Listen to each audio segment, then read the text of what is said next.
cara, muita reclamação da torcida do Flamengo, né? Principalmente com relação à questão do Pablo, né?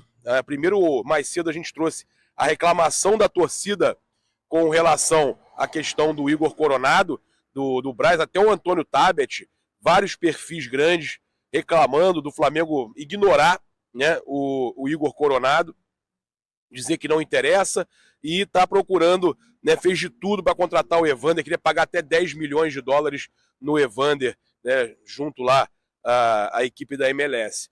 Então a gente sabe que isso está incomodando muitos torcedores, mas agora a situação do Pablo gerou aí ainda mais revolta da torcida do Flamengo, tá? Porque o Flamengo vai pagar parte do salário do Pablo.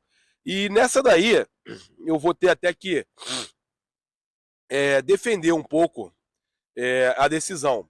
Porque o Tite não contava com o jogador, o Tite não queria a permanência do Pablo, não iria utilizar o jogador. E é um jogador com salário que beira ali o 1 milhão, né, 800 e poucos mil reais. E você deixar de pagar uma boa parte disso, mas o Flamengo vai pagar 26% do salário que ele recebe do Botafogo. Ele recebe 74% do Textor, os outros 26% o Flamengo vai pagar. O Flamengo está pagando para ele jogar no Botafogo, mas o Flamengo fez uma cláusula lá também, onde se ele jogar contra o Flamengo, paga 2 milhões de reais ao Flamengo, tá? Com relação à questão do Flamengo ajudar, realmente o Flamengo vai ajudar com parte do salário do Pablo, né? Mas a gente sabe que o Flamengo não iria utilizar o jogador. Você vai pagar quase 800 mil reais praticamente para você não utilizar o jogador. Assim que eles pensaram, vamos emprestar para o Botafogo 1 ano, né? O Botafogo paga boa parte do salário, sobra 26% para a gente, e com isso a gente fica liberado, né, até para poder abrir brecha na folha mensal do Flamengo. A folha vai ficar maior, com uma brecha para você contratar um outro jogador. O próprio Léo Ortiz, né, deve ganhar nessa faixa aí, um pouquinho mais, e aí com isso o Flamengo, com o salário que pagava ao Pablo, paga o Léo Ortiz e vai diminuindo a sua folha com outras saídas que a gente teve também. Então essa situação acabou gerando muita revolta dos torcedores. Passar para vocês aqui, antes da gente continuar falando de mercado da bola, a gente já falou do Pablo, dessa situação do Pablo, falamos aí, ressaltamos de novo a questão do Igor Coronado, do Evander, e vamos falar aqui agora sobre o Flamengo e Vasco, né? Começa aí a preparação para o Flamengo e Vasco,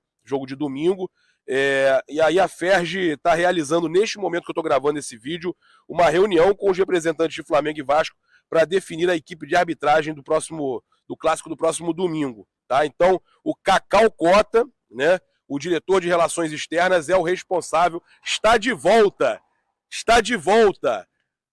cara que tem culhão, vamos falar assim, o cara que bota o pau na mesa, né? Que antes estava indo o seu Spindle para as reuniões, e aí vocês viram o que aconteceu no Flamengo ano passado, né? O Cacau Cota é o cara ideal para estar lá, nessas reuniões, batendo de frente lá, resolvendo, escolhendo arbitragem, né? O Cacau Cota tem que estar na CBF, tem que estar na Comebol, tem que estar na Ferge, e estava.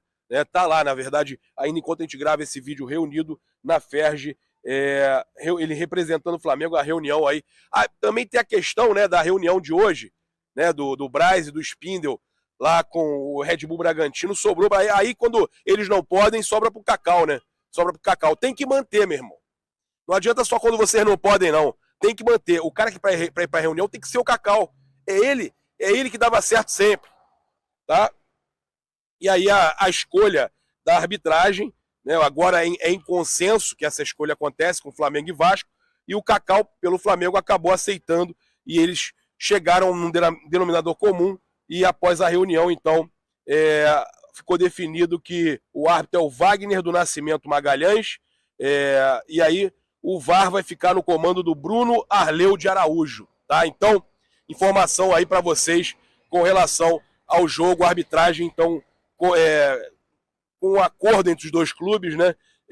O Cacau Cota representou o Flamengo e decidiu, do Wagner do Nascimento Magalhães, e o VAR, então, Bruno Arleu de Araújo. Esse jogo aí que já tá mexendo com a galera já tá pensando aí no Flamengo e Vasco. Flamengo que tem um jogo a menos e pode buscar o G4 e depois, né, possivelmente ainda lutar aí pela primeira posição, vencendo todos os clássicos, né? O Flamengo tem aí os clássicos todos ainda pela frente e um jogo a menos, então eu acredito muito que o Flamengo possa assumir a liderança, que ontem, né, o Fluminense até está na liderança, venceu o Bangu, mesmo sendo zoado com o Mundial, né, a drogaria mundial que o Bangu botou no meião para zoar o Fluminense, né, patrocínio pontual ali, zoando o Fluminense. Bem, passar para vocês aqui com relação ao Thiago Maia, né? A situação envolvendo o volante segue indefinida, tá?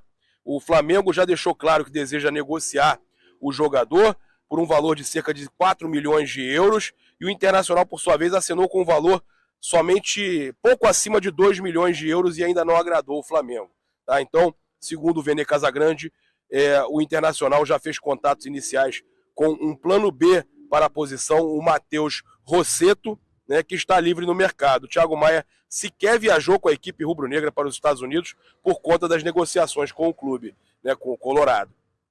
E o volante ficou treinando no CT Ninho do Urubu e chegou a atuar no duelo contra a Portuguesa do Rio, pelo Cariocão, sob o comando de Mário Jorge. E vale lembrar que o Thiago Maia não viajou para o jogo em Belém, né? Então tá nesse impasse, se é ou não contratado pelo Internacional, tá? Jogador aí de 26 anos e tem contrato aí com o Flamengo até o fim de 2026. É jovem, né, o Thiago Maia.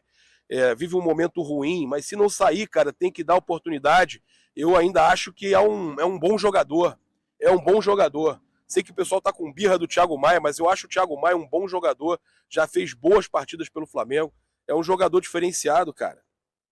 E a despedida do Everton Ribeiro com a torcida do Flamengo está sendo cancelada, tá? Pelo menos até o momento está sendo cancelada. Os clubes não chegaram a um acordo pela liberação do jogador. O Bahia alega que não acertou com o Flamengo a despedida do meia no Maracanã e quer ter o jogador na partida contra o Sport nesse domingo pela Copa do Nordeste. Então o Bahia não vai liberar o Everton Ribeiro, pelo menos até o momento da gravação desse vídeo. Isso pode mudar.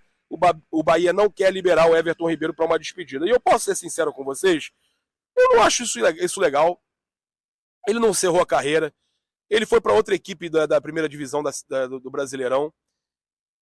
Ele já está jogando lá. Ele não tem que se despedir com a camisa do Flamengo na frente da torcida. Já foi. É diferente de um jogador que encerra a carreira, né? Eu acho diferente. Você fazer despedida, tudo bem, pela história que ele teve no clube, legal. Mas ele foi para outro clube. No meu entender, não tem que fazer despedida no estádio. Teve a despedida lá no Ninho, presenteou ele, deu os troféus, beleza, as placas, ótimo. Deu bandeira, ótimo. Agora, depois, já tá jogando no Bahia, time que vai jogar contra a gente no Brasileirão. Eu, sinceramente, sou contra, tá? Querem fazer, beleza, mas o Bahia não tá querendo, então, liberar a despedida do Everton Ribeiro.